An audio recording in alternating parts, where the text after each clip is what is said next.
dit l'argent de l'autoroute, c'est l'argent que je prends pour le carburant. Donc, moi, je prends la nationale. Ce que tu fais, tu quittes ici, tu vas à Lyon. Tu te reposes avec les enfants, le lendemain, tu continues. Je dis, mais à Lyon, je dis, la sœur Florence est là-bas. Il dit, ne t'inquiète pas, le lendemain, leur frère a appelé la sœur Florence. Il dit, mais moi-même, j'attendais vraiment que il y a longtemps que j'ai parlé avec le frère. Il dit, en tout cas, il est le bienvenu. Peu importe, avec les enfants, ils sont les bienvenus. Je contacte la sœur Florence. La sœur Florence, en tout cas, la maison vous est ouverte, vous pouvez arriver. On arrive là-bas. Avant même de partir, la sœur Florence nous appelle. M'appelle, il dit, bon, frère, toi, ta voiture a combien de places? Moi, ma voiture a 5 places. Il dit, bon, tu arrives, sinon on te donne ta voiture. On te donne notre voiture de 7 places. Comme ça, vous allez continuer à Nice parce qu'il y a la fille de la sœur du frère Amoncio aussi qui est ici. Comme ça, vous allez partir. C'est bon, gloire à Dieu. Et on arrive à Lyon. Donc, le frère et la sœur nous reçoivent vraiment... je ne sais pas comment je peux le dire. Amen. Vous savez que ce n'est pas évident des gens que vous n'avez jamais reçus chez vous, mais quand vous vous mettez à l'aise comme s'ils sont chez eux, vraiment, ils nous ont bien reçus et ça a commencé là. Le lendemain, on a préparé la voiture. Ils nous confient leurs 2 filles. Il dit, bon, comme vous allez en vacances à Nice, vous prenez tout le monde et vous allez à Nice. Bon, imaginez bien aimé, si ce n'est pas dans le Seigneur. Amen. Amen. Confier ses enfants à une personne avec qui vous n'avez jamais vécu, Alléluia. Que vous n'avez aucun lien familier dans la chair, ce n'est pas évident. Amen. 2 enfants, 2 grandes filles, et il te donne la voiture, il dit, prends la voiture, tu prends les enfants, allez-y en vacances. Ce n'est que dans le Seigneur qu'on peut vivre des Alléluia. Choses comme ça. Amen, amen. Nous prions un Dieu qui est vrai, un Dieu qui est vivant, qui est un Dieu qui est amour, bien-aimé. Amen, amen. Dans le monde, les gens ne peuvent pas. C'est-à-dire des gens que tu ne connais pas, non, maman. Alléluia. Que tu as vu peut-être une fois dans ta vie. Mais tu dis, prends mes enfants, allez-y en vacances. Alléluia. Ça m'a beaucoup marqué.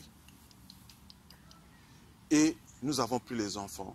Mais les enfants, je bénis le Seigneur pour la vie de la sœur parce que c'est des enfants, mais qui sont vraiment dans le Seigneur, qui sont bien. Amen, je dirais bien éduqués. Amen, amen. En tout cas, les enfants, la sœur est allée au travail. Je crois que la sœur avait même envoyé ce que la fille a fait. Nous, pendant qu'on se reposait, les enfants se sont réveillés pour nous recevoir, amen. Pour nous faire à manger. Amen, amen. La sœur n'était pas là, mais les enfants ont pris soin de nous. En tout cas, c'est des choses qui nous ont beaucoup marqués. Et ils nous ont accueillis, c'est comme si on avait déjà vécu ensemble. Amen. Et le lendemain, on a pris le chemin pour aller à Nice. Là-bas, c'est encore autre chose. Toutes les maisons nous ont été ouvertes. Amen. On arrive chez le frère Amoncio, c'est comme si c'était chez nous. Les enfants, c'était comme si c'est les enfants qui ont déjà vécu, qui se connaissaient déjà depuis longtemps. Bien aimé, la parole de Dieu, quand elle dit il faut élever les enfants selon la voie du Seigneur, c'est très important. Personne ne s'est vu lésé là-bas. Tous les enfants étaient unis. Amen. Il n'y a eu aucun problème pour dire un tel a dit, un tel a fait.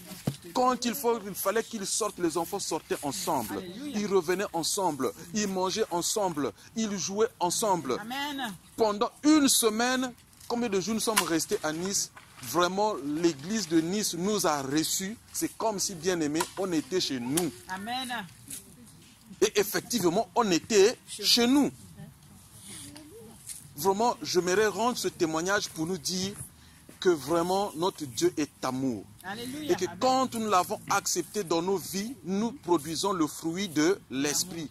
Et il y a l'amour, il y a la joie, la passion. Ils étaient très passionnés. Donc, ils ont, le frère Lucio, avec son épouse, pendant 2 ou 3 jours, ils étaient là le matin pour nous accompagner, pour aller partout.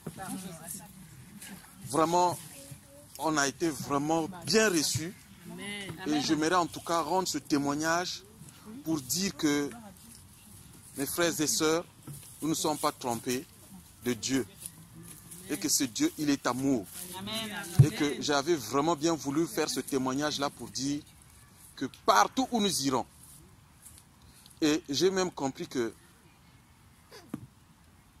je ne dirais pas que c'est ça la famille, c'est la meilleure famille. Alléluia. Mais notre famille est mieux et elle est bonne. Parce que et n'est suivi d'aucun chagrin. Quand nous nous rassemblons, c'est pour témoigner vraiment l'amour de Dieu. Donc, je voudrais vraiment faire ce témoignage et que la gloire soit vraiment pour notre Dieu. Amen. Qui a permis qu'à ce que nous puissions partir en vacances avec les enfants et que nous retournons dans la joie. Alléluia. Amen. Amen. À notre retour aussi, on avait fait un arrêt encore à Lyon. Nous avons déposé les enfants de la sœur et Amen. Le lendemain, on a pris la route. La sœur s'est occupée de nous pour le chemin comme une maman s'occupe des enfants. C'est-à-dire que les enfants, comme les enfants vont aller au voyage, elle a préparé tout ce qu'il fallait pour le chemin et même pour arriver à la maison, ce qu'on allait manger dès qu'on arrivait à la maison. Amen. Ce n'est qu'une maman qui peut faire des choses comme ça. Amen. Donc vraiment, je bénis le Seigneur encore pour cela et que la gloire revienne à lui qui est assis sur le trône. Amen. Amen. Amen. Je voulais rendre ce témoignage pour que... Gloire au Seigneur. Amen. Est-ce que quelqu'un a quelque chose d'autre à...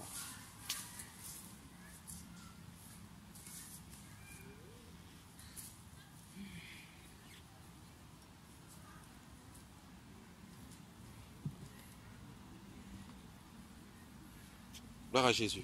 Amen. Je bénis le Seigneur pour l'arrivée de la sœur Solange parce qu'elle était dans les difficultés, mais Dieu a permis qu'elle soit là. Amen. En tout cas, nous devons rendre gloire à Dieu. Amen. Et Dieu a permis que tu sois là, ma sœur. Et parce que ta présence fait du bien à l'église et à nous aussi qui sommes là. Amen. La présence de tout le monde n'est pas seulement de la sœur Solange. Nous tous, Dieu est content quand il voit ses enfants. Ce matin, quand j'ai fini mon travail, j'étais avec un chauffeur. Bon, on lui a déjà dit que je suis dans le Seigneur. Après, il me pose la question, toi aussi tu prêches? J'ai d'abord commencé par sourire. C'est des choses, parfois quand c'est comme ça, je ne fais que sourire. Je l'ai regardé, il dit, mais qui t'a dit ça? Il dit, non, mais quelqu'un m'a déjà dit tout ça. J'ai dit, ah bon? Oui, parce que depuis un moment, je partais à l'église, mais depuis un certain moment, je n'y vais plus, ça fait longtemps. Mais là, je sens la présence, c'est comme si on est en train de me dire, mais pourquoi je ne vais plus à l'église? Alors là-dessus, j'ai commencé à parler avec lui. J'ai dit, mais est-ce que tu sais qui te parle? Il dit, oui, bon, je sais. J'ai dit, oui, le Dieu que tu partais prier, ce Dieu-là a besoin de toi. Et il est en train de te rappeler qu'il y a longtemps que tu t'es éloigné de lui. C'est qu'en ce net moment, l'heure a sonné pour toi de retisser l'alliance avec ton Dieu. Amen. Ce qui est en train de t'interpeller, ce n'est pas sans des pensées simples. Alors là-dessus, j'ai commencé à partager des passages avec lui. Et il était là, il ne comprenait pas. Il dit, mais toi, tu pries où? Je dis, moi, je prie. J'ai dit, je prie, je peux prier chez toi, je peux prier chez moi. J'ai pas un endroit sûr où je prie. Et là-dessus, j'ai pris la parole dans Jean chapitre 4 et je commence à partager avec lui. Je lui dis, tu vois ce que dit le Seigneur? L'heure est arrivée et elle est déjà là, où les vrais adorateurs adoreront le Père en esprit et en vérité. Donc, ce qui te parle là, c'est Dieu parce que Dieu est esprit. Mais pourquoi tu veux que moi j'ai un endroit spécial où je dois aller prier Dieu? Ici, toi et moi, on est déjà de prier Dieu. Donc, je peux venir chez toi, à la maison, on prie. Chez moi, on prie. N'importe où on se retrouve, on peut prier. Donc, c'est ça que nous, en fait, au jour d'aujourd'hui, selon la parole de Dieu, nous nous conformons à la parole et qu'on n'a pas d'endroit fixe où on se rassemble. Donc, là où Dieu nous conduit, qu'il faut qu'on se retrouve, on fait le partage et voilà, on se sépare. Nous sommes allés encore dans les Écritures, dans Actes, chapitre 2, verset 42, là où les apôtres se rassemblaient, où ils faisaient tout ensemble et où ils faisaient la communion fraternelle. Donc j'ai essayé un peu de partager avec lui pour lui expliquer qu'au jour d'aujourd'hui, être dans le Seigneur, ce n'est pas seulement se rassembler dans une maison ou être continuellement à un seul endroit où vous vous retrouvez. Non, le Seigneur est partout. Donc n'importe où, vraiment tu peux te retrouver avec les frères ou avec des sœurs vous pouvez prier le Seigneur parce que le Seigneur, il est esprit. Oui, mais c'est ça effectivement parce que je constate tout ça. J'ai dit, bon, si tu veux, on peut s'échanger des numéros pour quoi. Il dit, bon, là, je ne suis pas encore prêt parce que je ne veux pas te donner mon numéro de téléphone. Tu vas m'appeler que je ne décroche pas, mais seulement prions. Alléluia. Là-dessus, c'était, là, je vous l'ai dit, que prions vraiment pour tous ceux qui sont en captivité. Amen, amen. Il y en a beaucoup qui sont en captivité, bien-aimés, Amen. qui veulent bien être tels que nous sommes, tels que nous sommes rassemblés, mais ils n'arrivent pas à sortir dans les prisons où ils sont tenus captifs.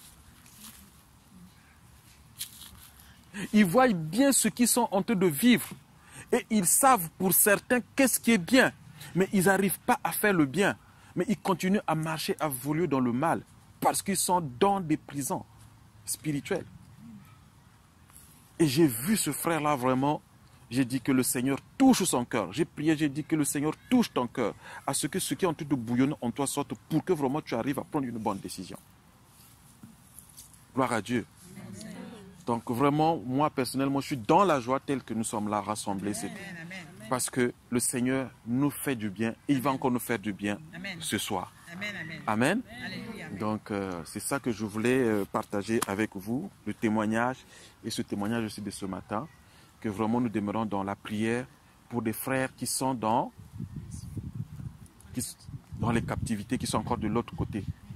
Parce que c'est ça la mission du Seigneur pour que Dieu nous a dit, quand il a donné ce recommandement aux disciples, il leur a dit, allez partout les nations et faites les nations des disciples. Je bénis le Seigneur pour nos frères qui sont allés en Belgique, car c'est en cela que le Seigneur nous appelle. Amen.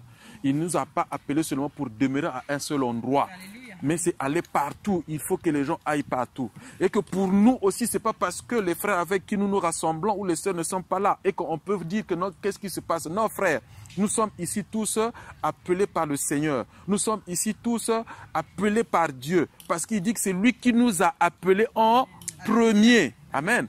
Donc quand nous nous rassemblons aussi comme ça, sachant que Dieu est toujours avec nous. Amen. Même si les frères ne sont pas là, mais il faut qu'on sache qu'il y a toujours quelqu'un qui va être là pour édifier le peuple de Dieu.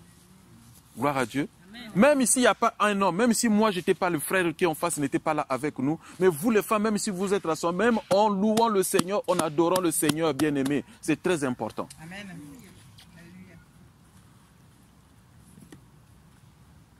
Que Dieu nous bénisse.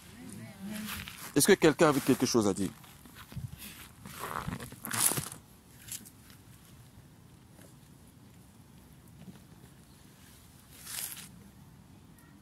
Oui, moi.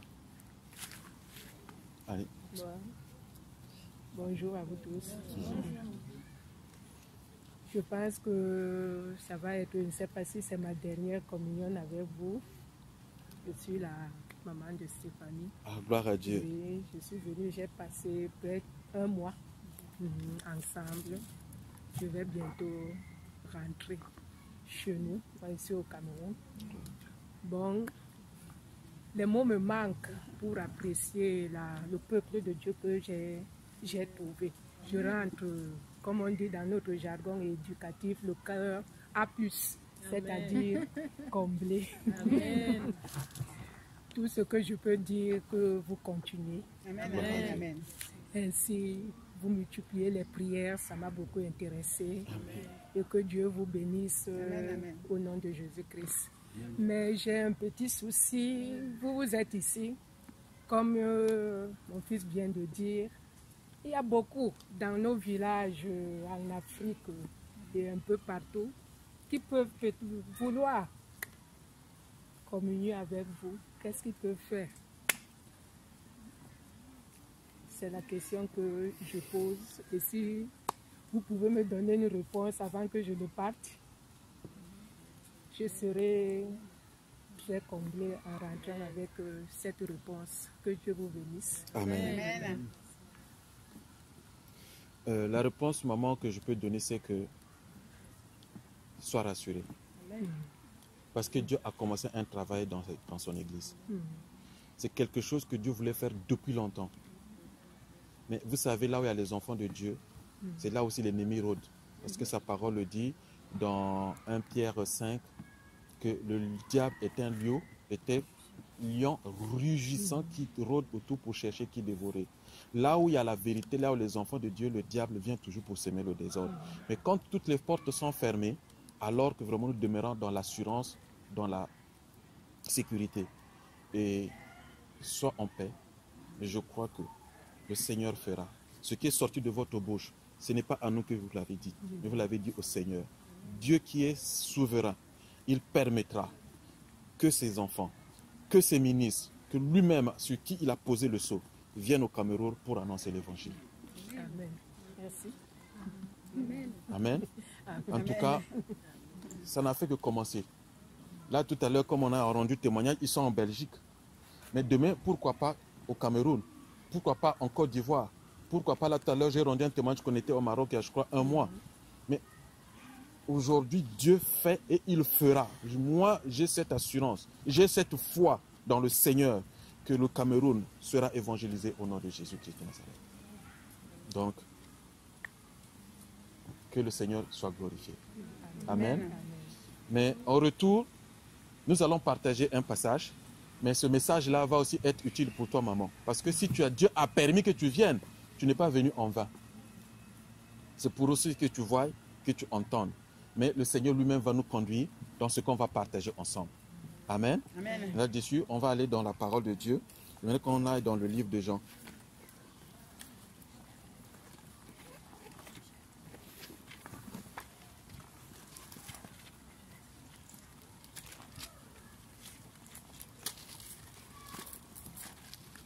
C'est un passage qu'on a souvent lu, c'est des exemples qu'on a souvent partagés, mais le Seigneur permet qu'aujourd'hui qu'on y revienne encore parce qu'il a quelque chose à dire. Amen. Amen. Nous allons prier le Seigneur. Dieu de miséricorde, Dieu tout-puissant, toi qui es lumière, nous te prions que tu nous éclaires au travers de ta parole, Seigneur.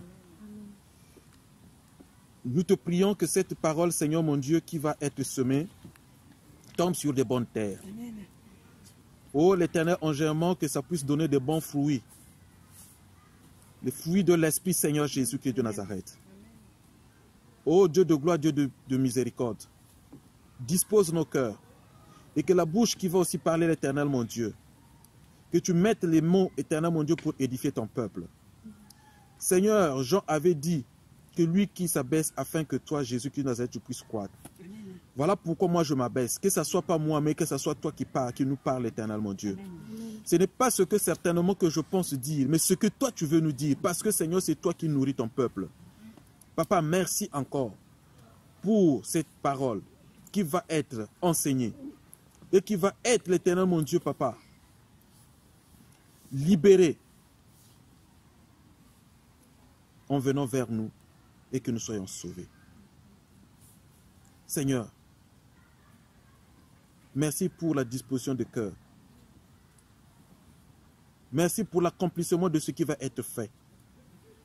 Car tu l'as dit dans ta parole, que ta parole ne peut pas venir en nous et retourner sans pour autant qu'elle ne puisse accomplir ce pourquoi elle est donnée. Papa, nous savons qu'elle a sorti et après l'écoute de cette parole, chacun de nous, l'Éternel, mon Dieu, sera ravi. Chacun de nous sera sauvé. Chacun de nous sera guéri, Éternel, mon Dieu, de ce qui va être dit. Seigneur, merci. Merci davantage. Que la gloire te revienne. Au nom de Jésus-Christ de Nazareth, j'ai ainsi prié. Amen. Amen. Amen. Merci Seigneur. Alors, nous allons lire dans Jean chapitre 4. Comme je disais tantôt,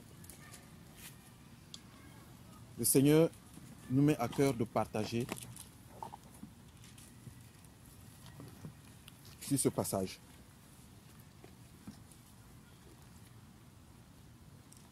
Je lis la parole. Le Seigneur sut que les pharisiens avaient appris qu'il faisait et baptisait plus de disciples que Jean. Toutefois, Jésus ne baptisait pas lui-même, mais c'était ses disciples.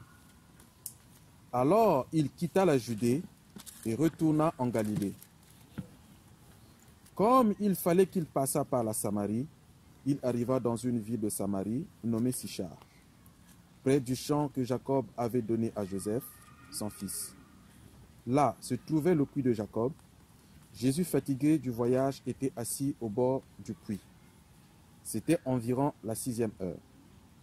Une femme de Samarie vint puiser de l'eau.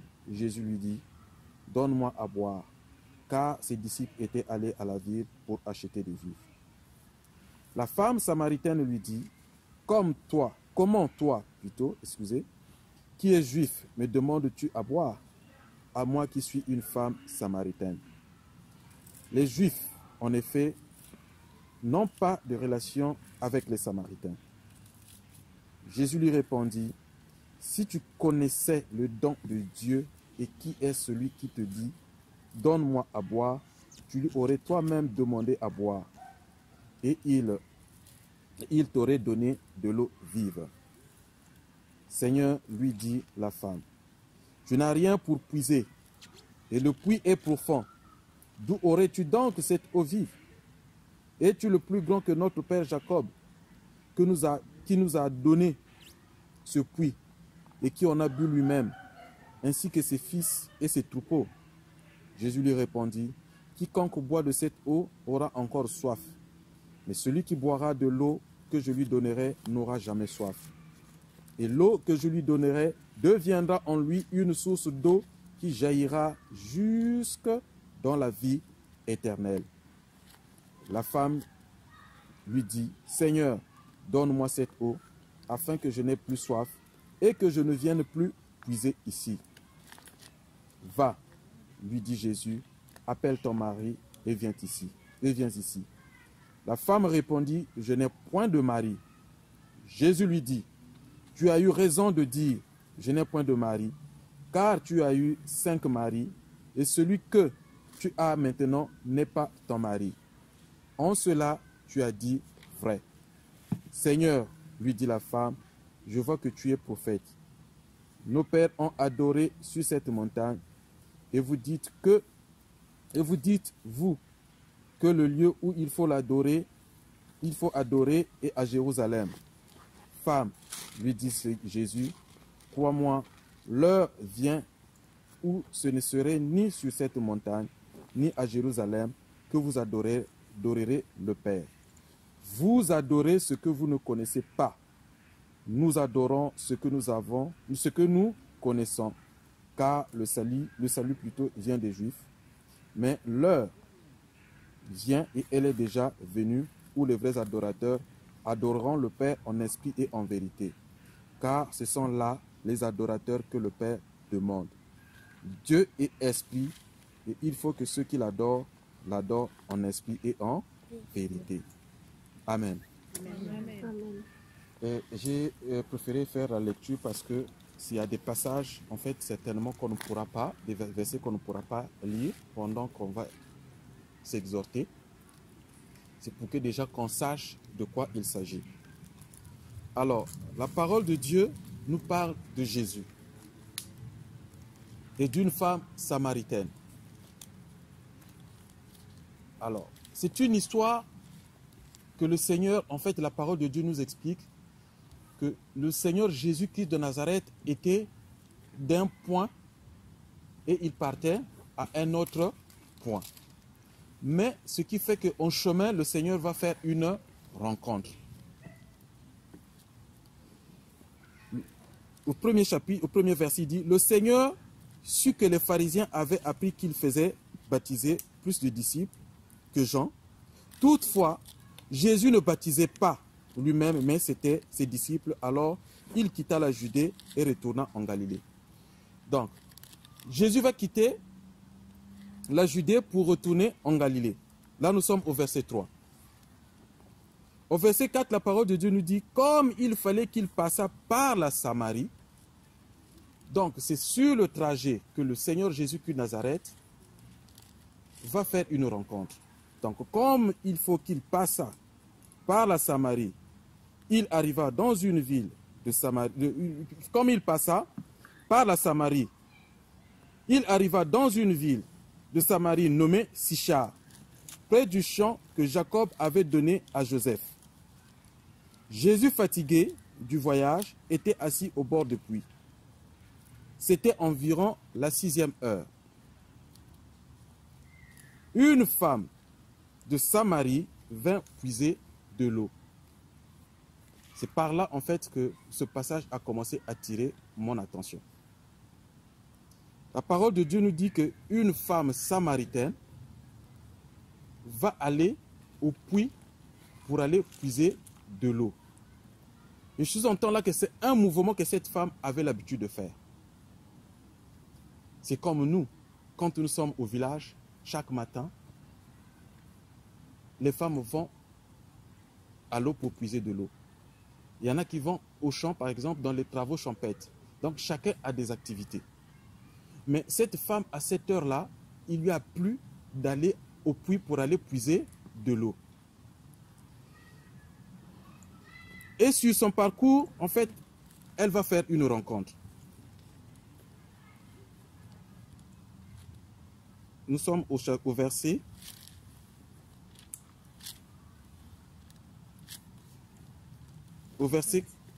C'était au verset 7. Une femme de Samarie vint puiser de l'eau. Jésus lui dit, donne-moi à boire. Car ses disciples étaient allés à la ville pour acheter des vivres. Bon, je n'ai pas compris comment est-ce que vraiment le Seigneur ne s'éloignait pas de ses disciples. C'était rare que le Seigneur soit seul. Mais à cet instant, cette femme qui va pour puiser de l'eau va rencontrer le Seigneur. Le Seigneur est seul. Ses disciples lui ont laissé pour aller chercher des vivres. Mais en ce que je sache, c'était rare que le Seigneur soit seul, qu'il reste tout seul à un endroit, et de surcroît à un puits, et que eux tous sont partis pour aller chercher des vivres.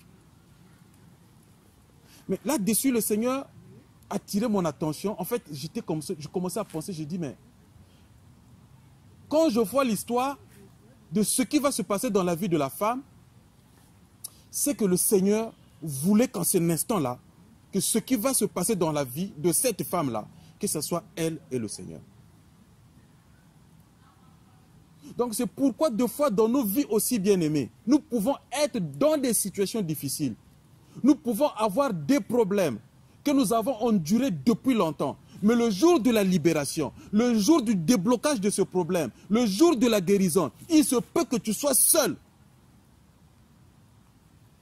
Cette femme-là, ce n'était pas pour la première fois qu'elle était allée au puits. Mais plusieurs fois, elle partait à ce puits. Mais elle n'avait jamais vu quelqu'un.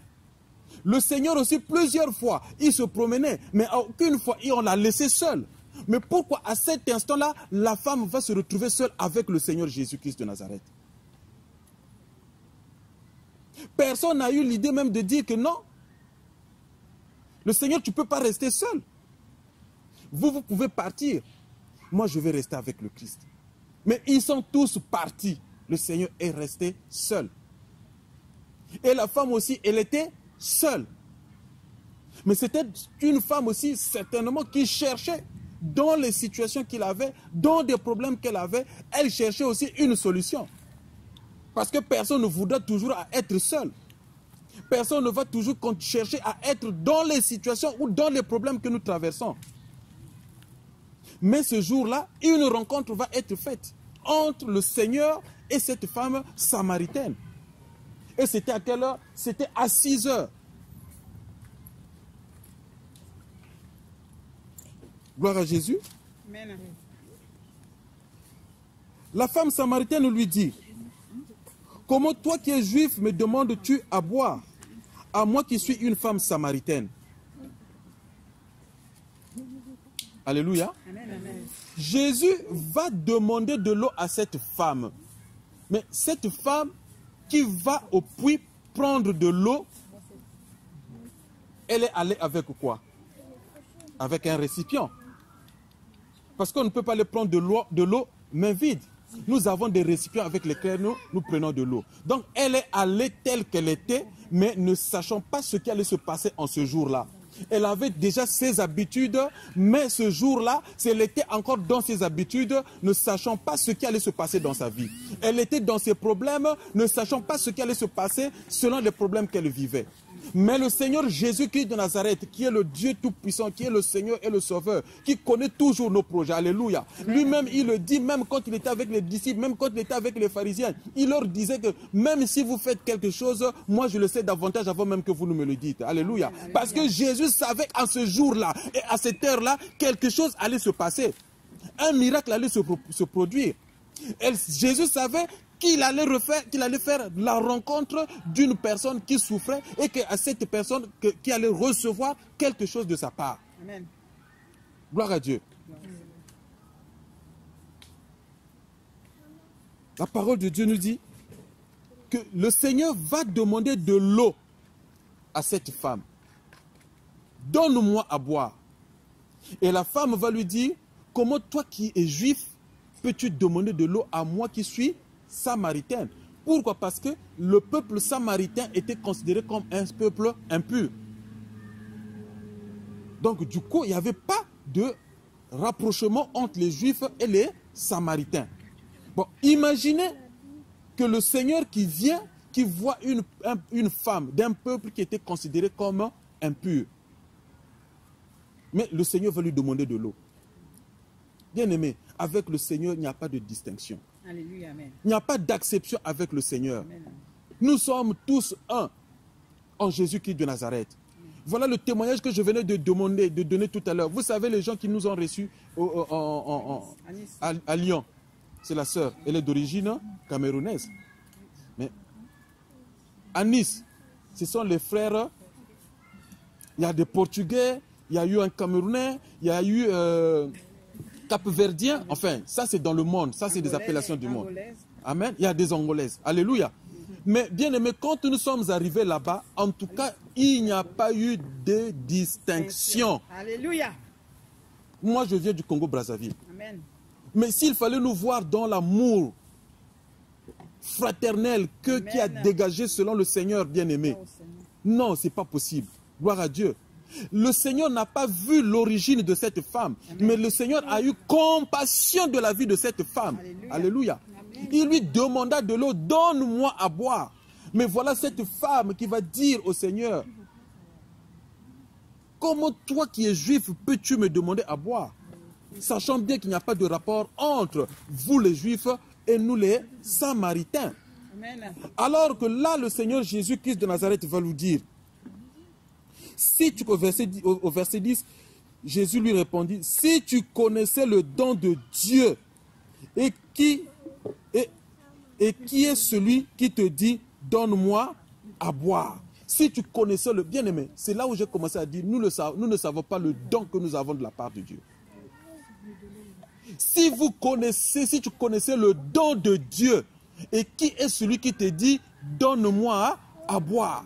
Si nous savons que le don que nous avons reçu de notre Père Céleste, alléluia, Jésus-Christ de Nazareth est un don pour nous qu'aujourd'hui, bien-aimés, que personne ne peut ignorer. Qui peut de nous aujourd'hui peut aller se donner à la croix pour que le monde soit sauvé? Personne.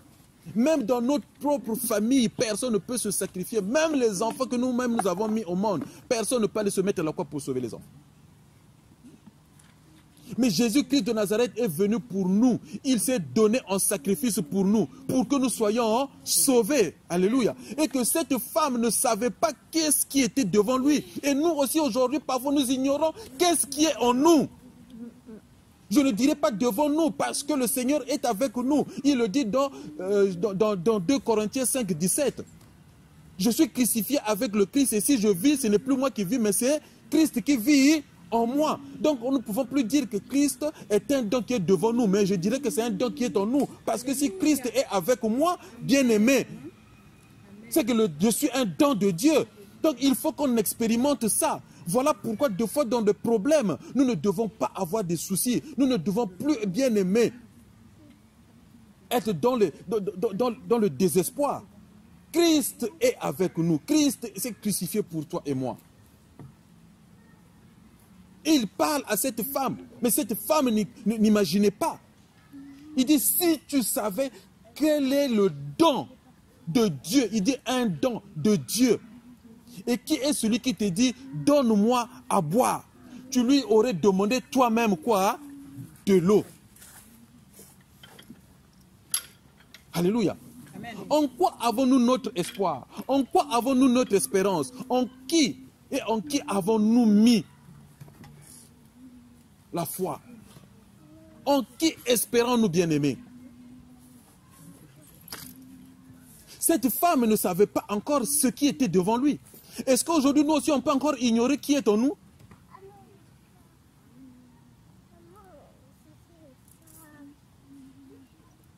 Si tu pouvais savoir quel était le don de Dieu et qui est celui qui te dit « donne-moi à boire », tu lui aurais demandé toi-même à boire.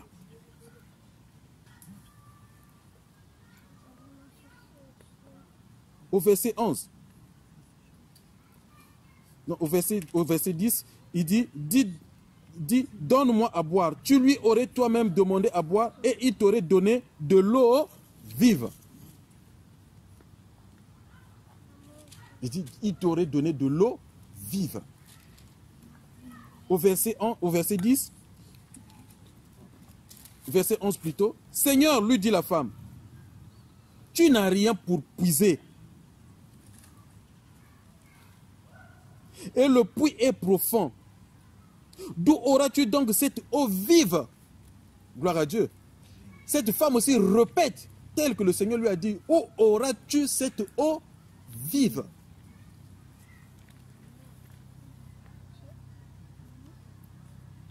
Si tu savais qui était celui qui te demande de l'eau, tu lui aurais demandé toi-même de l'eau. Ce que nous recevons de la part du Seigneur bien-aimé est immortel. Ce que nous recevons de la part de Dieu, c'est des choses qui vivent éternellement.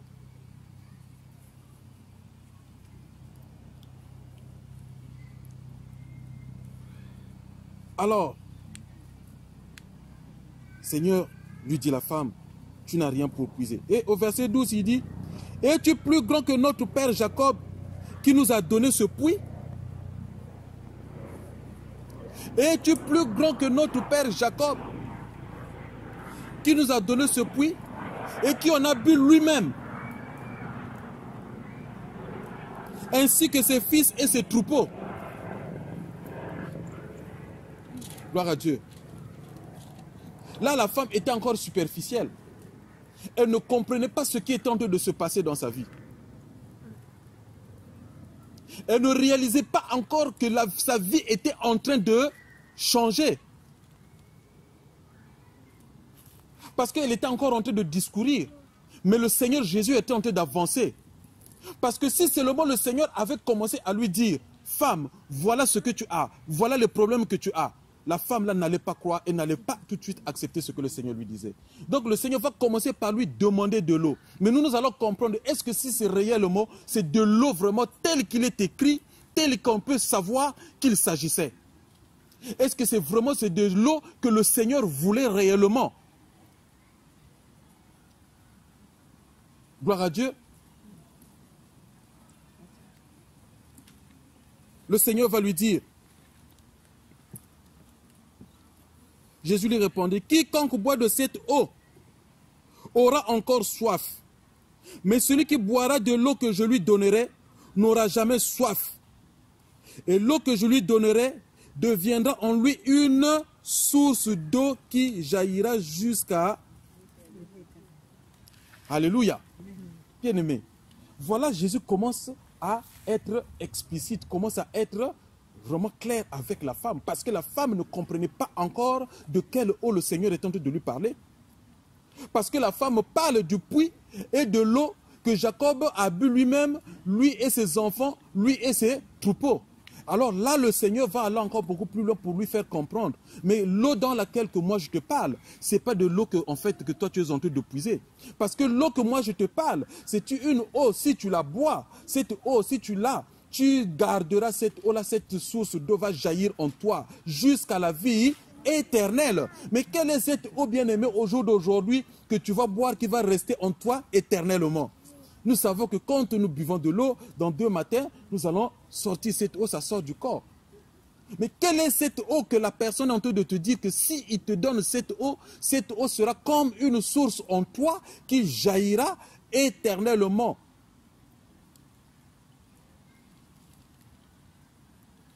Alléluia. Quelle est cette eau?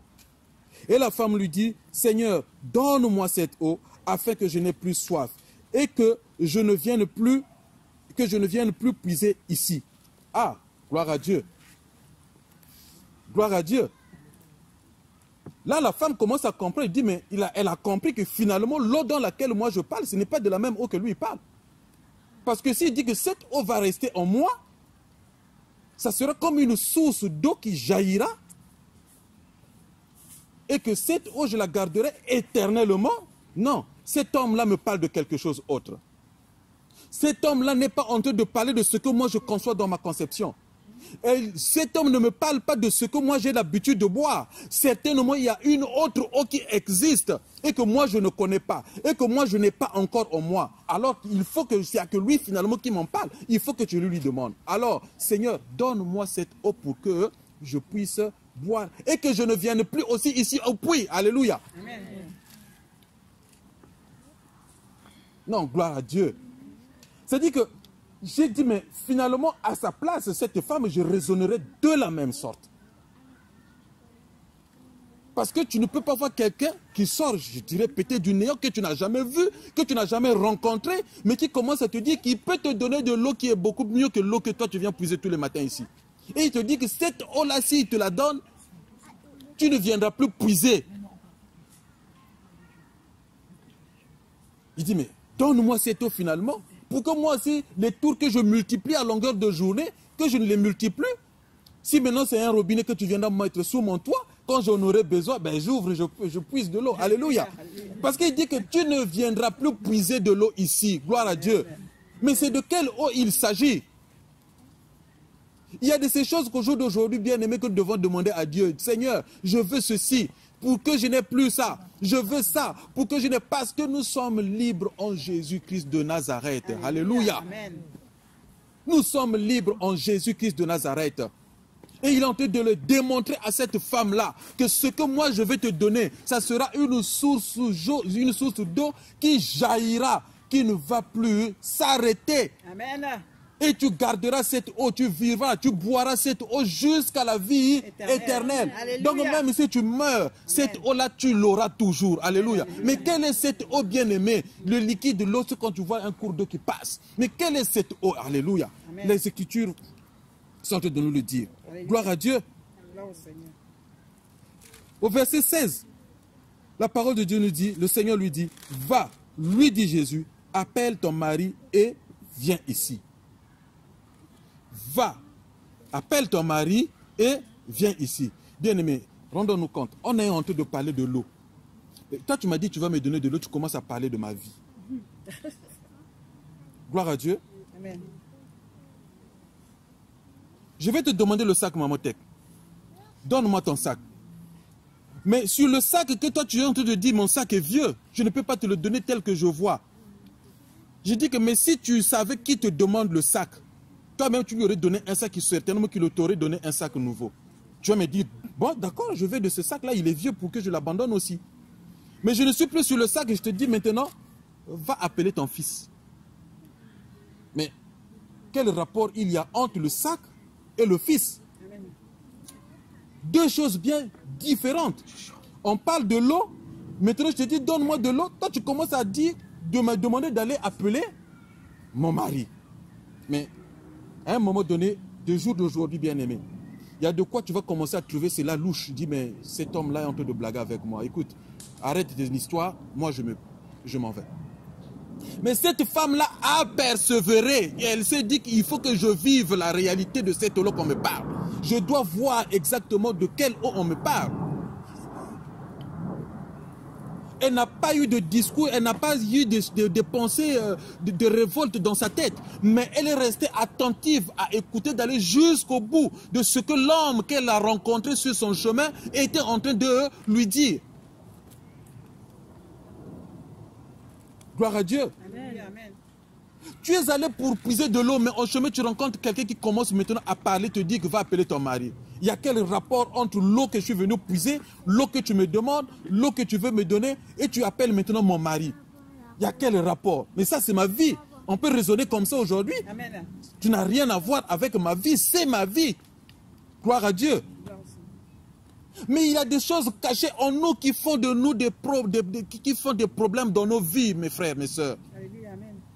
Et souvent, ces problèmes, quand ils sont touchés des doigts, ça nous révolte. Alors que c'est là où est la clé de la porte du salut de ta vie. Alors que c'est la porte qui est au jour d'aujourd'hui fermée qu'il faut ouvrir pour que tout aille bien. Alléluia, amen. Alors que c'est là où le diable s'assoit pour t'accuser. Et que quand on pointe de doigt, on se fâche. Alléluia, amen. Gloire à Dieu. Moi, j'étais venu pour qu'on me parle de la parole de Dieu. On commence à voir ce qu'il y a derrière moi. Mais oui, la parole de Dieu ne fait pas assise dans ta vie parce qu'il y a un obstacle qui fait que cette parole ne demeure pas en toi. Il y a un obstacle qui fait que tu ne puisses pas vivre la réalité de la parole. Pour que la parole de Dieu ne puisse pas faire racine en toi. Parce qu'il y a quelque chose dans ta vie qui fait obstacle. Alléluia, amen.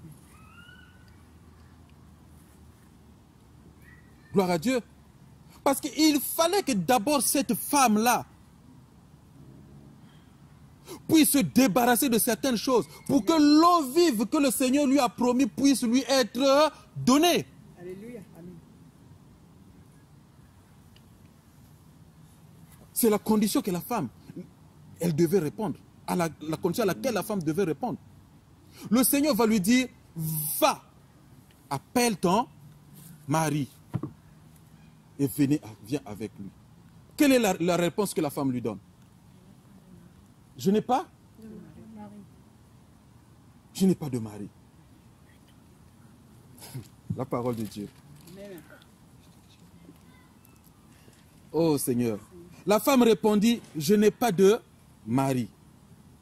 Jésus lui dit, tu as eu raison de dire, je n'ai point de mari. Car tu en as eu combien? 5. Et celui que tu as maintenant, celui que tu as maintenant n'est pas, ça fait combien? 6. Donc elle est arrivée jusqu'à connaître 6 hommes. Malgré même sur le 6e avec qui il était, n'était pas aussi celui destiné par le Seigneur. Mais en réalité, le problème, ce n'était pas le mari, mais c'était que la volonté de Dieu n'y était pas dans ce qu'il faisait. Elle n'était pas dans le plan de Dieu. Comment on pouvait appeler cette femme-là, qui a déjà eu 5, et avec celui avec qui elle était, ça faisait 6. C'est une prostituée. C'est une femme infidèle. C'est une femme, on peut lui donner tous les noms qu'il fallait dans le village. Dans cette ville nommée Sichar. Gloire à Dieu. La femme commençait à être un peu étonnée, dit, mais je ne comprends plus. Sur l'eau qu'on a commencé, maintenant cette personne commence à venir me dire des choses que j'ai faites. Il dit, sur cela tu as dit vrai, tu en as connu 5. Et même celui avec qui tu es n'est pas ton mari. Alors, là, la femme va s'arrêter pour maintenant commencer à se questionner. Bien aimé, à un certain moment, quand les choses ne vont pas dans nos vies, il faut qu'on se questionne. Amen. Il faut qu'on se pose la question, qu'est-ce qui ne va pas? Nous ne devons pas seulement pleurer. Nous ne devons pas seulement aller chercher deux fois des... Il faut qu'on se questionne, qu'est-ce qui ne va pas dans ma vie, Seigneur? Depuis longtemps, je pleure. Depuis longtemps, ça ne marche pas. Je fais des choses, ça ne va pas. Bien-aimé, parfois, il faut se poser la question, qu'est-ce qui ne va pas dans ma vie?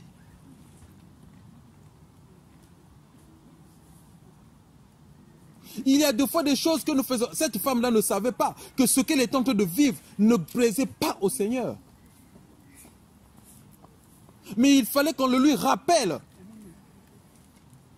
Un rappel de nos vies, un rappel de situation de nos vies bien-aimées. C'est que le Seigneur veut que nous puissions tirer un trait pour dire que ça, plus jamais.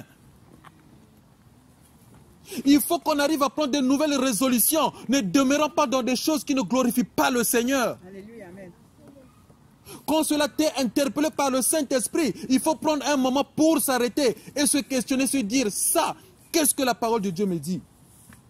La parole de Dieu me dit, je ne dois pas le faire. Alors il faut mettre un trait, dire que ça, plus jamais dans ma vie. Des fois, il y a des petites choses, les moindres, auxquelles on se dit, mais ça, c'est pas grave. Mais devant le Seigneur, ça compte. Ça peut être un obstacle pour l'avancement dans le Seigneur. Ça peut être un obstacle pour que l'eau de Dieu, l'eau vive de Dieu, arrive en nous et demeure en nous. Amen. Pourquoi le Seigneur le lui rappelle?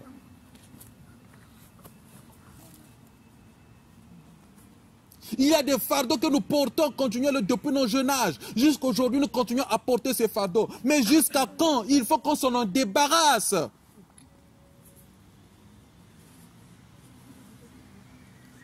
Tu en as eu 5. Et même celui avec qui tu es n'est pas ton mari.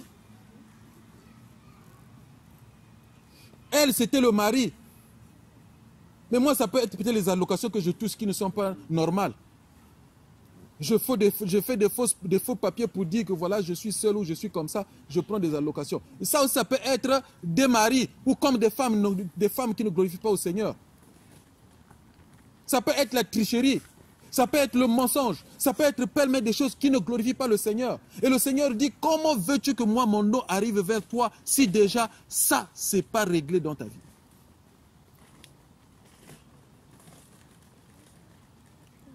Gloire au Seigneur. Alléluia.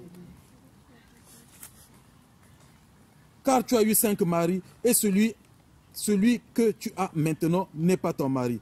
En cela tu as dit vrai. Seigneur, lui dit la femme, je vois que tu es prophète. Alors là, la femme commence vraiment à raisonner en elle. Nos pères ont adoré sur cette montagne.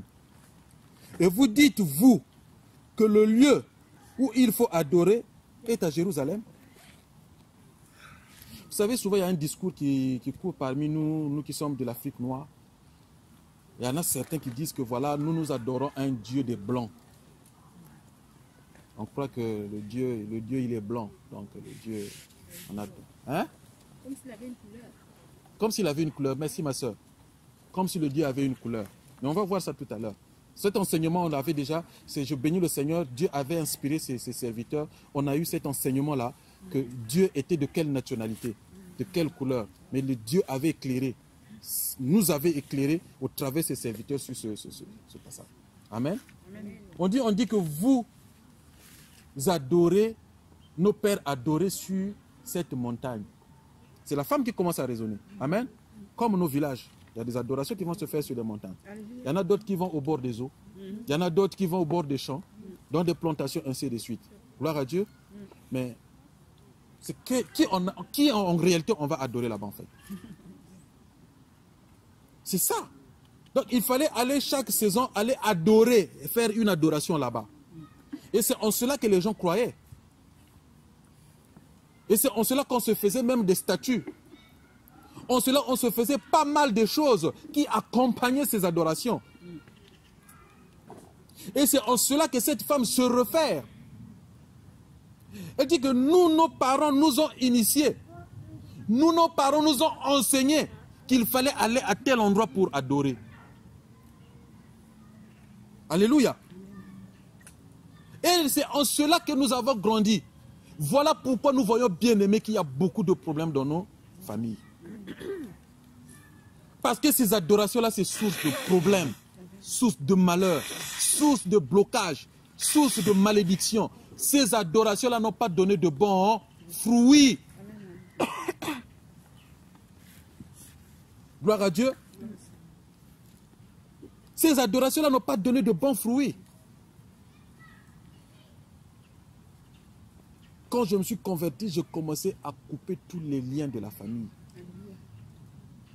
Je disais que je suis maintenant en Jésus-Christ de Nazareth. Les liens qu'on peut dire de la coutume, je suis de la famille, mais tout ce qui est coutume, moi je ne fais plus partie. Je suis maintenant israélite. La parole de Dieu nous le dit dans Romains chapitre 2, je crois le verset... je vais lire tout. On met un doigt. Romains chapitre 2.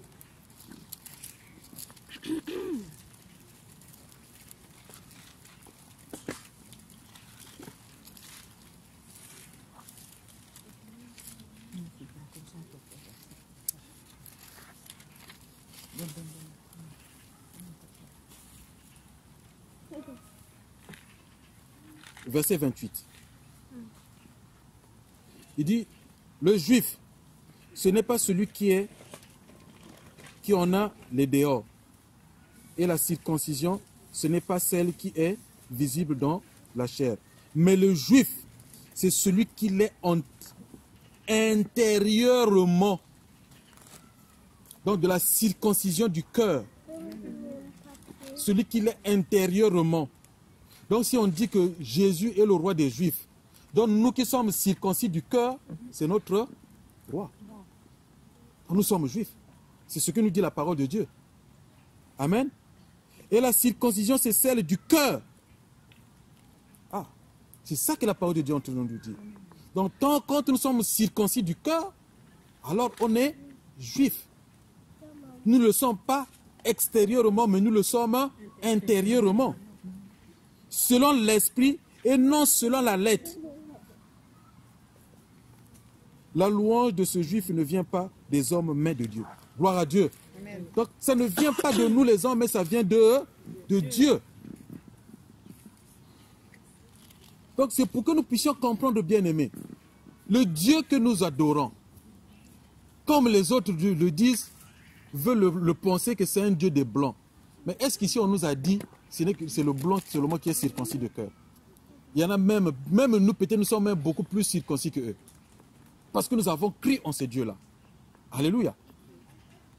Donc, c'est là où il faut qu'on comprenne que Dieu est amour.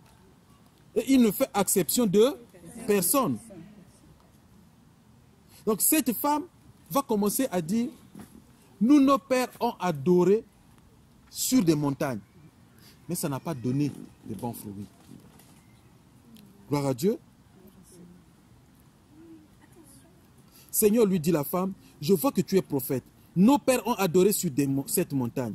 Et vous dites, vous, que le lieu où il faut adorer est à Jérusalem. Femme, lui dit Jésus, crois-moi, l'heure vient où ce ne serait ni sur cette montagne, ni à Jérusalem, que vous adorerez le Père. Vous adorez ce que vous ne connaissez pas. Ça, c'est très grave, surtout si on adore ce qu'on ne connaît pas. C'est très grave. Si nous allons adorer un Dieu et qu'on ne connaît pas qui est ce Dieu. On était à Nice, il y avait une sœur qui était avec nous. On parlait. Effectivement, j'ai aimé le Seigneur parce que j'ai aimé ça parce qu'elle connaît. Mais c'est comme si, en fait, les écailles n'étaient pas encore tombés de ses yeux. Il dit, mais ces choses-là sont dites et c'est même écrit. Mais pourquoi certains ne le pratiquent pas? C'était ça encore dans des adorations, des statues. C'était ça encore des chapelets. Alors que la parole de Dieu nous le dit dans Exode 20. Que nous ne devons pas adorer d'autres dieux. Nous ne devons pas faire des images taillées de ce qui est dans le ciel, sur la terre, dans l'eau et sous la terre. Il ne doit pas avoir de représentation quelconque de ce qui existe dans les cieux, sur la terre. Mais au jour d'aujourd'hui, nous voyons encore certaines images représentées dans des statues. Certaines images qui sont plaquées sur les murs. On dit que c'est là Dieu. Non, frère. Non, sœur. Et on dit encore, il faut aller sur des montagnes, aller faire des adorations. Certains sont encore dans ce genre d'adoration. Mais là, la parole de Dieu, Seigneur Jésus, est en train de nous emmener à un autre niveau pour nous faire comprendre. La femme le dit, nous, nos parents, adoraient sur la montagne. Et vous voulez nous apprendre que voilà, ce n'est plus ni à Jérusalem, ni sur les montagnes qu'il faut adorer. Et Jésus nous dit quoi? Que l'heure est arrivée, maintenant l'heure est arrivée, où les vrais adorateurs adoreront le Père en esprit. En esprit et pourquoi? Parce qu'il dit que Dieu est esprit.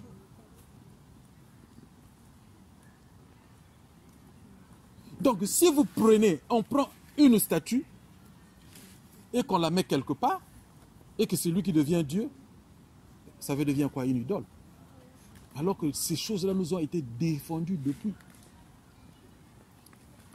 Notre Dieu qui est esprit, il est avec nous.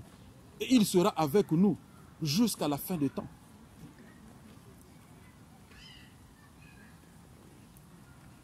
Vous ne connaissez pas ce que vous adorez.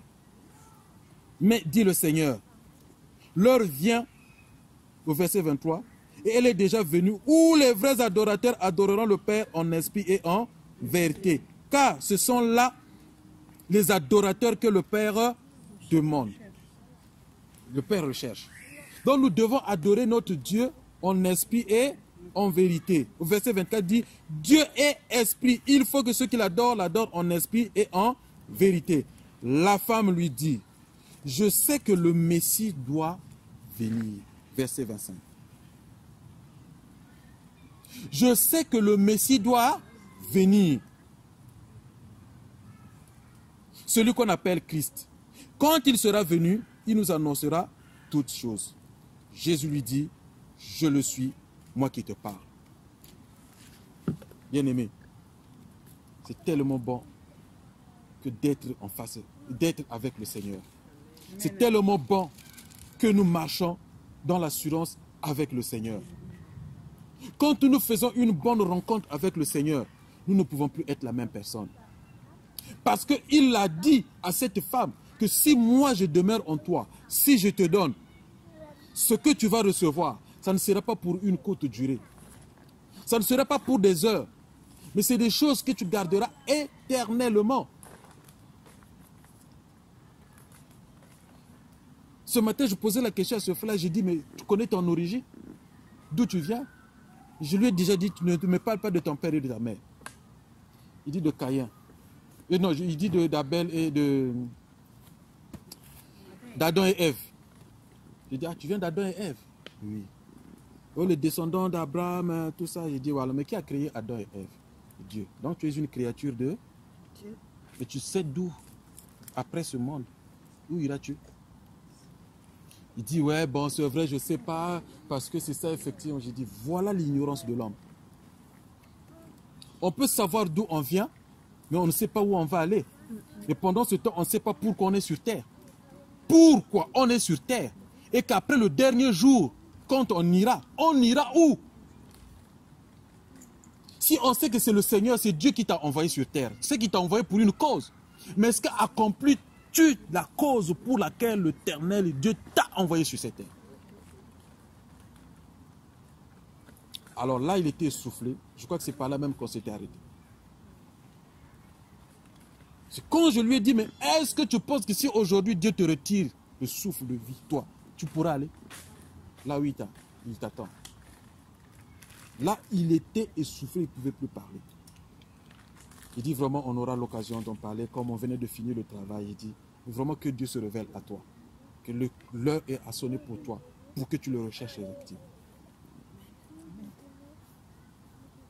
Gloire à Dieu. Nous sommes ici en mission, chacun de nous est en mission. Et que nous devons avoir le Christ en nous, bien-aimés. C'est ça qui va nous permettre qu'au dernier jour, sur cette terre, que nous le rejoignons. Et que l'eau qu'il est en train de parler à cette femme, que cette eau-là puisse jaillir en nous. Mais j'ai quelque chose qui m'a beaucoup attiré dans ce passage. C'est quand la femme dit, femme, lui dit Jésus, crois-moi, l'heure vient où ce ne serait ni sur cette montagne, ni à Jérusalem que vous adorerez le Père. Vous adorez ce que vous ne connaissez pas, nous adorons ce que nous connaissons. Car le salut vient des Juifs. Mais l'heure vient, et elle est déjà venue, où les vrais adorateurs, adoreront le Père en esprit et en vérité. Car ce sont là les adorateurs que le Père demande. La femme lui dit, je sais que le Messie doit venir celui qu'on appelle Christ, quand il viendra, il nous annoncera toutes ces choses. Là, le Seigneur, verset 26, il dit qu'il est le Messie. Là-dessus arrivèrent ses disciples. Bon, c'est là où je parlais, mais pourquoi ces disciples-là l'ont laissé tout seul? Et pourtant, il aurait dû avoir quand même quelqu'un avec lui, un ou deux, ou comme il avait toujours l'habitude de faire. Quand il partait avec trois, Pierre, Jean-Jacques. Mais là, tous, ils sont partis. Et c'est après qu'il ait fini de parler avec cette femme que les disciples sont arrivés. Et quand les disciples sont arrivés, nous dit la parole de Dieu, ces disciples qui furent étonnés de ce qu'il parlait avec une femme. Toutefois, aucune dit, que demandes-tu? Ou de quoi parles-tu avec elle? Personne ne pose cette question. Parce que ça leur dépassait tous. Ce n'était pas à leur niveau. Le Seigneur lui-même savait tout ce qu'il faisait. Il n'y a aucune chose que le Seigneur a fait et qu'il ne savait pas. Même les murmures de ses disciples, les murmures de ceux qui se tenaient devant lui, le Seigneur le savait davantage. Et qu'il savait à ce net moment-là quelque chose allait se passer. Qu'il y a une personne qui allait retrouver la vie. Amen. Il y avait une personne qui allait être sauvée. Voilà pourquoi je disais tantôt, il arrive des fois, parfois dans nos situations, dans des problèmes. Il ne faudrait pas qu'on se soucie, mais il faut plutôt qu'on se rapproche plus du Seigneur parce qu'un miracle peut se passer en net moment que tu es seul. Amen. C'est là où la parole de Dieu nous dit, quand tu veux prier, entre dans ta maison, ferme ta porte, la fenêtre et prie. En ce moment où tu es en communion avec le Seigneur, beaucoup de miracles aussi s'opèrent. Alléluia. Il n'y a pas seulement qu'il faut que j'aille voir le frère, il faut que j'aille voir la sœur, mais tu peux aussi avoir une intimité spirituelle avec le Seigneur. Ils n'étaient que deux. Après qu'ils aient fini de parler, au verset 28, la parole dit, alors la femme, ayant laissé sa cruche, c'est là où, bien aimé, que moi j'ai trouvé, c'est-à-dire que ça m'a interpellé. J'ai dit non, il faut que je partage ça avec mes soeurs. Il faut que je partage ça avec mes frères. La parole de Dieu nous dit que la femme fait quoi? Elle laissa quoi? Mais est-ce que d'habitude, quand elle partait au puits, elle laissait sa cruche? Mais c'est avec cette cruche qu'elle partait prendre de l'eau. Parce que l'eau qu'elle avait besoin, c'est dans cette cruche-là, il fallait qu'elle la mette pour retourner chez elle. N'est-ce pas? Parce que cette eau-là, c'était une eau qui nourrissait la chair. C'est une eau qui faisait du bien à la chair. Et c'est là où le Seigneur Jésus lui posa la question. Il lui disait plutôt que si je te donne mon eau, cette eau-là sera comme une source d'eau qui jaillira en toi et éternellement. Rendez-vous compte, cette femme, après qu'elle ait fini de parler avec le Seigneur, tout ce qu'il avait conduit au puits, tout ce qu'elle avait amené au puits, elle fait quoi? Elle a tout abandonné où? Sa maison n'avait plus besoin d'eau. Et si elle était partie, c'est parce que réellement elle avait besoin d'eau. Alléluia. Amen. Mais à l'instant, cette femme-là était remplie. Gloire à Dieu. C'est pour que quand nous venons en Jésus, quand nous rencontrons Jésus, tout ce que nous avons dehors, nous devons les laisser. Nous devons abandonner tout ce que nous avions derrière. Quand on rencontre Jésus, on ne peut plus être la même personne. La transformation d'une personne commence par abandonner ce qui était avant, ce qu'on a ramené de la maison de la famille. Gloire à Dieu. Ce qu'on a ramené des adorations de montagne, ce qu'on a ramené des fausses adorations, il faut qu'on abandonne ça dès qu'on rencontre le Seigneur Jésus-Christ de Nazareth. Cette femme, après avoir parlé avec le Seigneur, la parole de Dieu est en train de nous dire, elle a abandonné sa cruche, la cruche dans laquelle le Seigneur allait boire. Alléluia. Ce n'est pas cette-là que le Seigneur lui avait demandé. C'est là où l'Éternel nous demande de lui donner notre joug.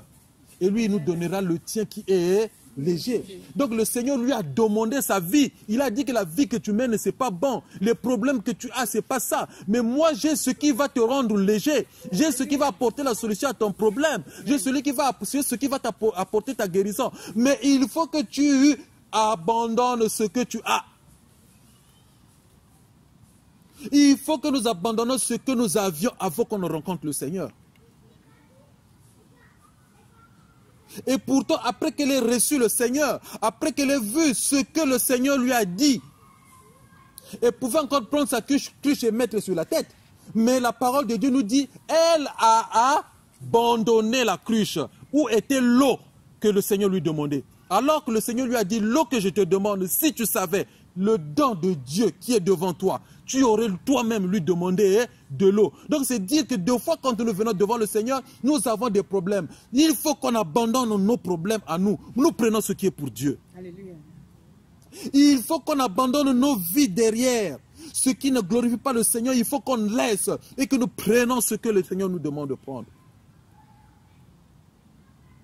Tout ce qui produit la chair, comme on peut dire le fruit de la chair. Il faut qu'on abandonne le fruit de la chair. On peut lire ça dans Actes, plutôt dans Galates. Le fruit de la chair et le fruit de l'esprit, ils sont diamétralement opposés. C'est un combat. Mais il faut une décision ferme, bien-aimé, pour produire le produit le fruit de l'esprit. Il faut une décision. À la rencontre du Seigneur, nous ne pouvons plus être la même personne. Abandonnons nos cruches au puits auquel on se servait avant. Parce que ce puits-là, cette eau-là, tarit. Cette eau-là sèche. Cette vie-là finit. Mais la vie qu'on a en Jésus-Christ de Nazareth ne finit pas. Et c'est ça que le Seigneur est en train de nous présenter.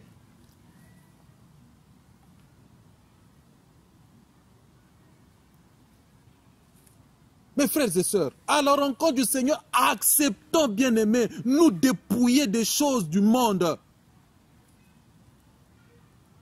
Acceptons nous dépouiller des adorations de nos aïeux. Ça n'a pas produit de bons fruits. Alléluia. Amen.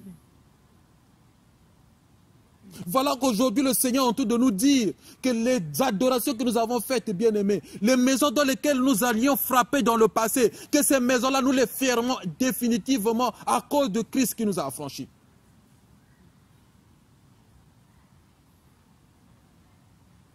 Cette femme abandonna sa cruche. Et elle retourna au village avec quoi? Est-ce qu'elle est retournée bras ballants, main vide? Elle est retournée remplie. Gloire à Dieu. Parce que ce qu'elle avait n'avait plus de place. Elle abandonna. Elle est retournée au village rempli du Saint-Esprit. Elle est retournée au village rempli de l'eau vive qui lui avait été promise. Parce que si elle était retournée main vide, nous allons voir la suite. Qu'est-ce que son retour a produit après? Elle multipliait, bien aimé, ses tours. Puisqu'elle vivait cette ville, plusieurs fois elle est allée dans ce puits, aller puiser de l'eau. Plusieurs fois elle a bu cette eau.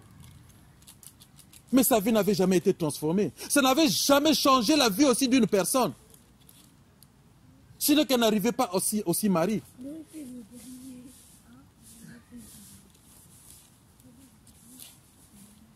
Gloire à Dieu.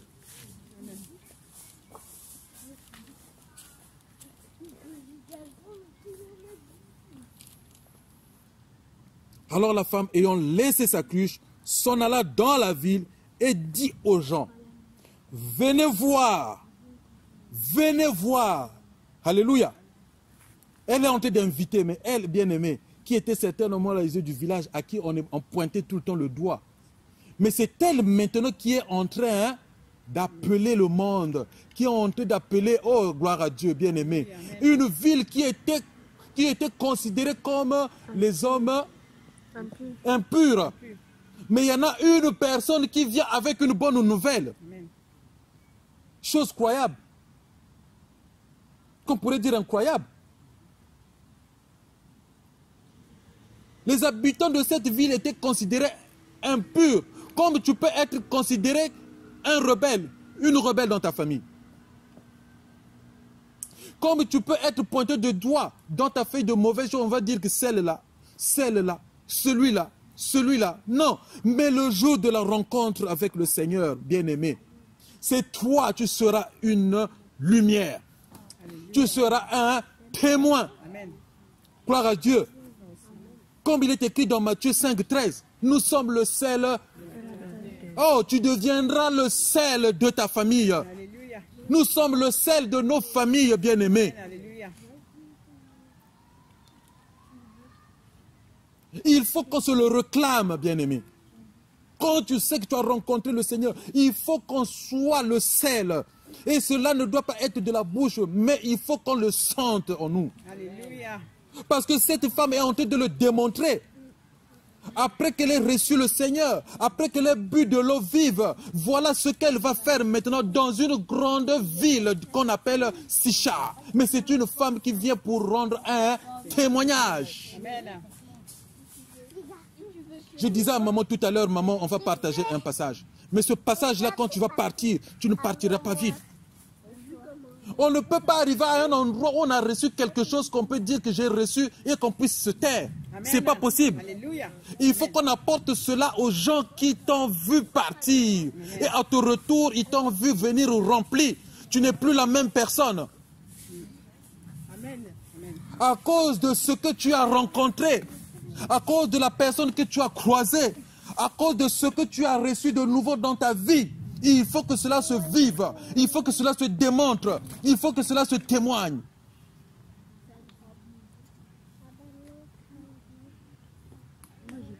Gloire à Dieu. Cette femme commence à appeler, bien aimé, si ce n'est pas la puissance de Dieu, déjà par rapport à la vie qu'avait cette femme, qui pouvait même l'écouter pour dire que non, allons écouter ce que cette femme-là a dit. Mais c'est parce qu'elle n'était plus la même, à cause de ce qui avait changé en elle. De ce qu'elle a reçu, elle n'était plus la même femme qui avait connu 5 femmes et qui avait connu plutôt 6 hommes. Parce que la grâce de Dieu, la plénitude de Dieu était déjà en elle. À cause de Jésus qui lui a donné cette eau, elle a reçu le Seigneur. Alors elle va rendre son témoignage. Gloire à Dieu. Venez voir un homme qui m'a dit tout ce que j'ai fait. Ne serait-ce point le Christ? Alors, il dit, ils sortirent de la ville et ils vinrent vers lui. Pendant ce temps, les disciples le pressaient de manger, disant, Rabbi, mange. Mais il leur dit, j'ai à manger une nourriture que vous ne connaissez pas. Gloire à Dieu. C'est là la parole de Dieu. Ce n'est pas cette parole qu'il a vaincu Satan. Qui dit, mais toi qui as fait, il faut transformer les pierres en pain pour que tu manges. Il dit, l'homme ne se nourrira pas seulement de pain, mais de la parole. Alléluia.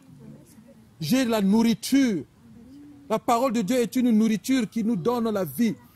La parole de Dieu, c'est celle-là qui soigne l'âme. La parole de Dieu, là, c'est ça qui fait du bien à notre vie spirituelle. C'est une bonne nourriture.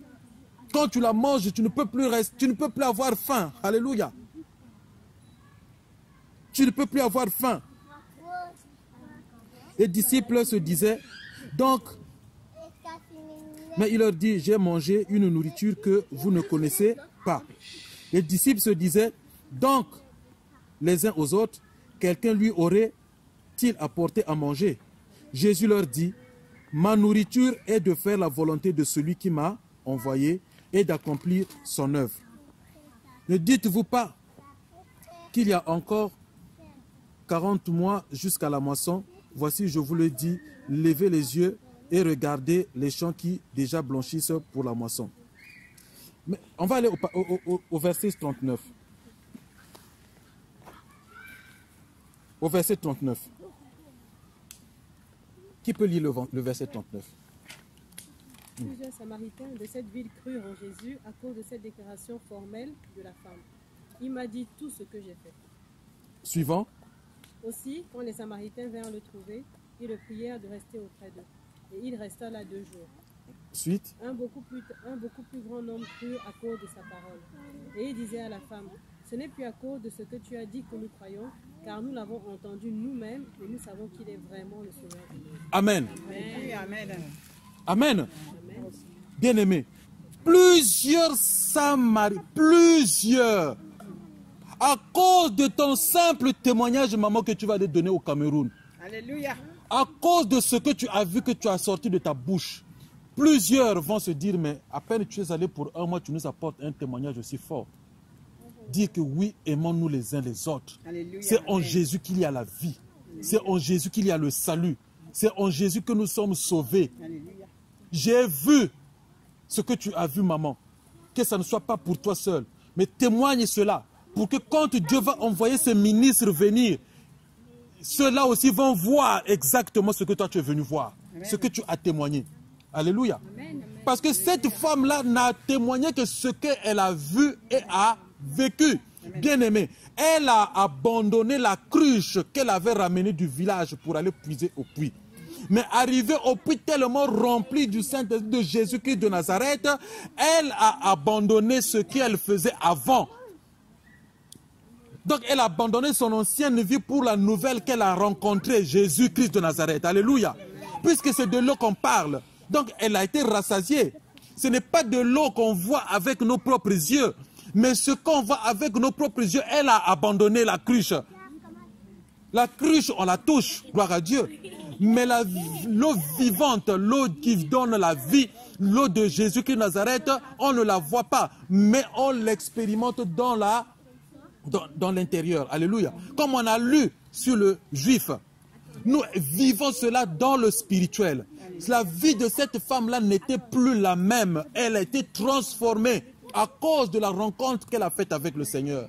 On ne peut pas rencontrer le Seigneur et demeurer la même personne. Ce n'est pas possible. Parce que quand tu seras transformé, rien que ta transformation sera un témoignage. Ce n'est que ta transformation sera une évangélisation pour ceux qui vont te voir. Qui pouvait croire à cette femme? Qui pouvait écouter cette femme de sa vie passée? Qui pouvait accorder de l'importance à cette femme à cause de sa mauvaise vie, qu'on peut le dire? Qui pouvait accorder de l'importance à cette femme à cause de ses maladies, à cause de sa vie pécheresse? Mais ce jour-là, la parole de Dieu nous dit, comme le Seigneur l'a dit, si seulement tu pouvais accepter mon nom, tu seras comme une source d'eau qui jaillira. Et que cette eau-là va jaillir, tu vas demeurer jusqu'à la vie éternelle. Cette eau, tu la boiras, tu n'auras plus jamais soif. C'est nos vies au jour d'aujourd'hui, mes bien-aimés. Ce que nous recevons de Jésus-Christ de Nazareth ne se tarit point. Si seulement nous demeurons avec lui. Dieu n'est pas un homme pour mentir, ni le fils d'un homme pour se repentir. Il est Dieu, car ce qu'il dit se fait et ça s'accomplit.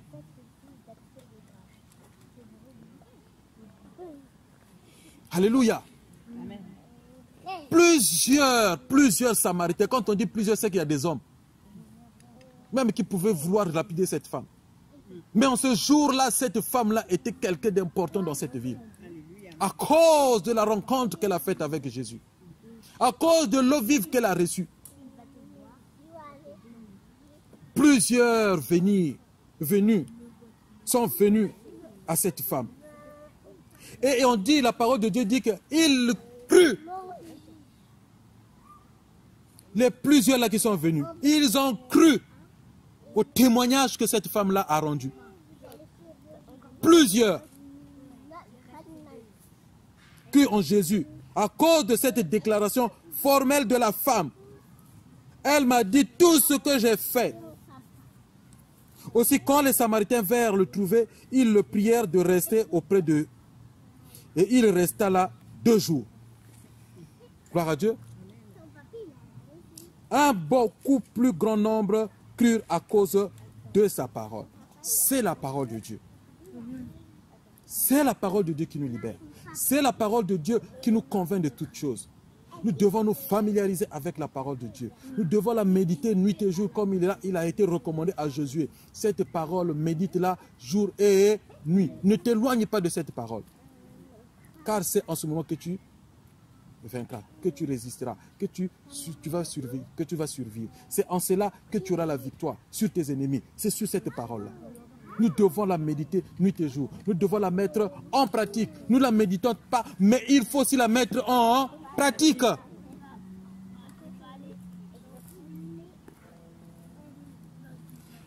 Au verset 42, avant je ne comprenais pas ce passage, ce verset. Et il disait à la femme, ce n'est plus à cause de ce que tu as dit que nous croyons. Moi avant je disais, mais ils étaient ingrats. Comme moi, après que la femme leur a apporté la bonne nouvelle, ils ont cru dire ce n'est pas... Or, il dit, ce n'est plus seulement à ton témoignage. Amen. Ils n'ont pas écarté le bienfait de la femme, ni le témoignage qu'a rendu la femme. Ils n'écartent pas cela. Ils n'ignorent pas cela. Car c'est par là qu'ils ont même vu le Christ. C'est par là qu'ils ont rencontré le Christ. C'est par là qu'eux aussi, ils ont reçu la parole qui les a amenés à l'affermissement pour qu'ils croient effectivement qu'il est le Messie. Amen. Donc c'est pour dire, en plus de ton témoignage, nous l'avons aussi vu et entendu. Donc ce que tu vas aller semer dans la vie de ta soeur, de ton frère, par ton témoignage, le Seigneur prend ça en compte. Même si aujourd'hui il devient un serviteur, même si aujourd'hui elle devient une servante, mais le Seigneur lui sait que par toi, plusieurs personnes l'ont accepté. Voilà pourquoi nos témoignages nous doivent édifier. Il ne faut pas qu'on se taise de rendre témoignage de ce que le Seigneur fait en nous. C'est aussi quelque chose d'évangélisation. Parce que ces gens-là ont été évangélisés par le témoignage de cette femme. Ce n'est que le témoignage qu'elle a rendu et ils ont cherché à rencontrer Christ. Et quand ils ont rencontré Christ, ils ont dit à Christ, reste avec nous. Pendant combien de jours? Pendant 2 jours. Et pendant ces 2 jours, plusieurs personnes, ils ont dit non, merci. Maintenant que tu as fait, ce n'est plus seulement à cause de toi, mais de ce qu'aussi nous avons reçu, la parole de Dieu. Alléluia. Cette parole-là nous a effectivement convaincus que c'est lui le Christ. Amen.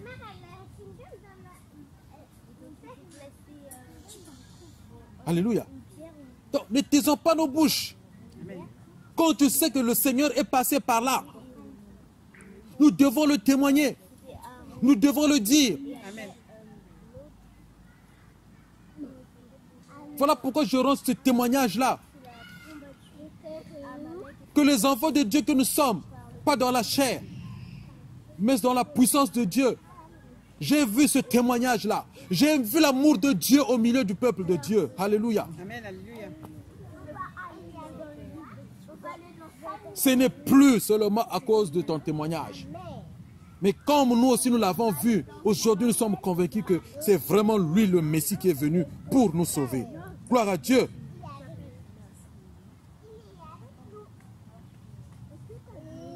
Alléluia.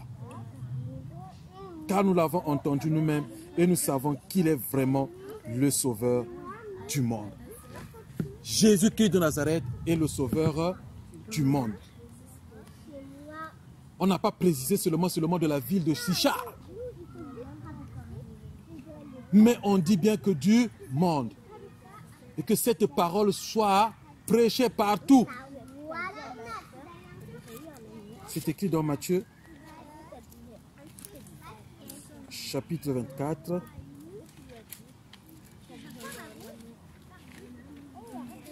Alléluia.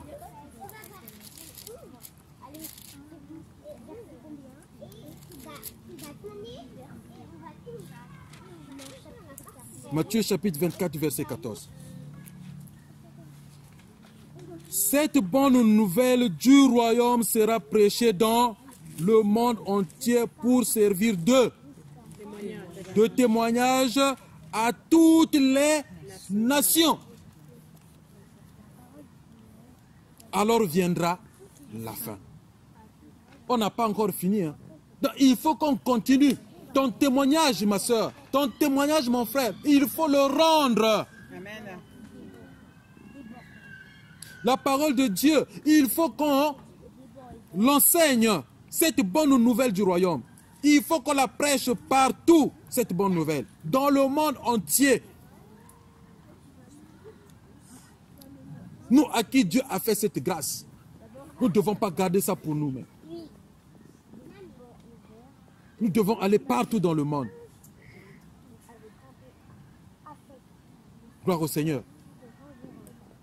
Bien-aimé, celui qui a un témoignage et que vraiment il voit que ce témoignage, il faut le rendre. Surtout aux personnes qui n'ont pas encore accepté le Seigneur. Parce que cette femme-là, bien-aimée, mais non. Vous vous imaginez un peu dans l'état où était la femme. Mais tu vas dans le village où les gens certainement l'ont pointé du mauvais doigt. Mais elle a eu ce courage d'aller rendre ce témoignage à tout le village. Elle n'a pas choisi les gens. Elle n'a pas choisi un groupe de personnes. Mais elle allait rendre témoignage à tout le village. Et que plusieurs Samaritains crurent à cause de ce témoignage-là. Avant qu'eux-mêmes qu'ils aillent chercher la vérité. Parce qu'effectivement, c'est ce que toi tu vas démontrer, c'est ce que toi tu vas produire, tu vas sortir, que les gens vont commencer à se poser la question. Amen.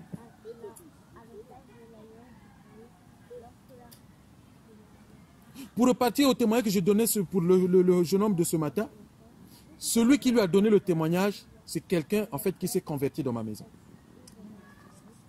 Quand il sortait de l'Afrique, il avait des locks sur la tête. Il fumait, il buvait. C'était des petits jeunes là-bas qui buvaient, qui étaient passés tout leur temps dans des bars, des maquis, tout ça. Et quand il est venu, on me le présente, on me dit, ben voilà, ce jeune homme-là, il a traversé, il était passé par l'Espagne. L'Espagne, après, ils sont rentrés ici. Là, ils étaient chez la tante. La tante, le mari était un policier. Ils étaient 3 clandestins. La tante, le mari dit non. Moi, je travaille à l'aéroport. Moi, j'arrête les clandestins. Bon, moi, je vais avoir 3 clandestins chez moi. Bon, s'ils apprennent, je risque mon travail. Je ne peux pas vous garder ici. Il fallait chercher là où il fallait qu'ils partent. Donc, lui, on l'amène à la maison. Je dis, mais nous tous, nous sommes arrivés ici. Il y a toujours des gens qui nous ont reçus. On ne peut pas te mettre dehors. Il n'y a pas de souci. Ce que Dieu fera, on le fera. Ce qu'on aura mangé, on va le faire. Mais j'ai seulement des conditions. Si tu les acceptes, il n'y a pas de problème. Chez moi, on ne fume pas. Chez moi, l'alcool, ça ne passe plus. Chez moi, la musique du monde, tu n'entendras plus. Tu peux fouiller dans toute ma maison. Un seul CD ni quoi que ce soit, ça n'existe plus. Pour dire la musique du monde, on n'écoute plus. Et tes cheveux là, il faut couper. Donc, si ces conditions-là, tu penses que ça peut aller pour toi, il n'y a pas de problème. La porte, elle est ouverte. En tout cas, moi, je n'ai pas de problème. Voilà les conditions. Si tu penses que tu peux, alors il n'y a pas de souci. Un jour, je crois 2 jours après, c'est les locks qui sont partis. Il a enlevé les locks. Mais quand il sortait, il partait tricher parfois, fumer. Il pouvait aller. Mais moi, je lui ai dit que moi, les mardis, je suis à l'église. Jeudi, je suis à l'église. Bon, là, on était dans... Voilà. Mardi, je suis à l'église. Jeudi, je suis à l'église. Dimanche, tout le monde. On va pour prier. Ah oui, moi, je lui ai dit ce que moi, ma vie, je lui ai présenté ma vie, comment je vis dans la maison. Donc, c'était mon témoignage à moi que je lui donnais. Et donc, il a commencé à nous suivre. Il a commencé à nous suivre. Mais un jour, dans le groupe de louanges, il y avait une sœur, une fille qui chantait. Mais quand il a entendu cet enfant-là chanter, le chant a sonné dans ses oreilles.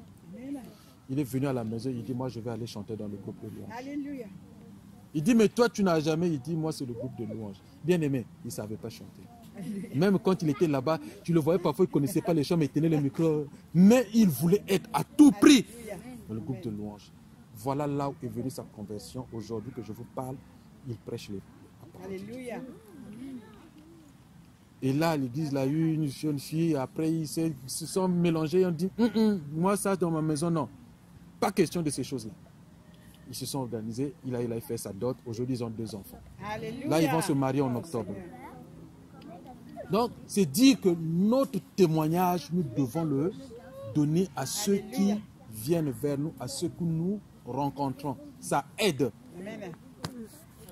Et lui, aujourd'hui, il est en train d'exhorter aussi. Il a rendu son témoignage au frère que je vous parlais, avec qui j'étais ce matin. C'est lui qui lui a parlé de moi. Sinon, ça là-bas, c'est mon tonton. Voilà, voilà. J'étais stupéfait. Je dis, mais qui t'a dit ça?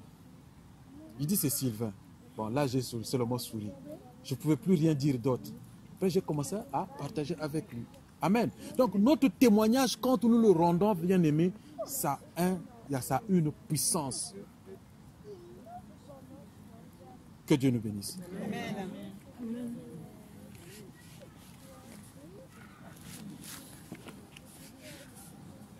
J'ai trouvé celui qui me fallait. J'ai trouvé le bonheur tant cherché. J'ai trouvé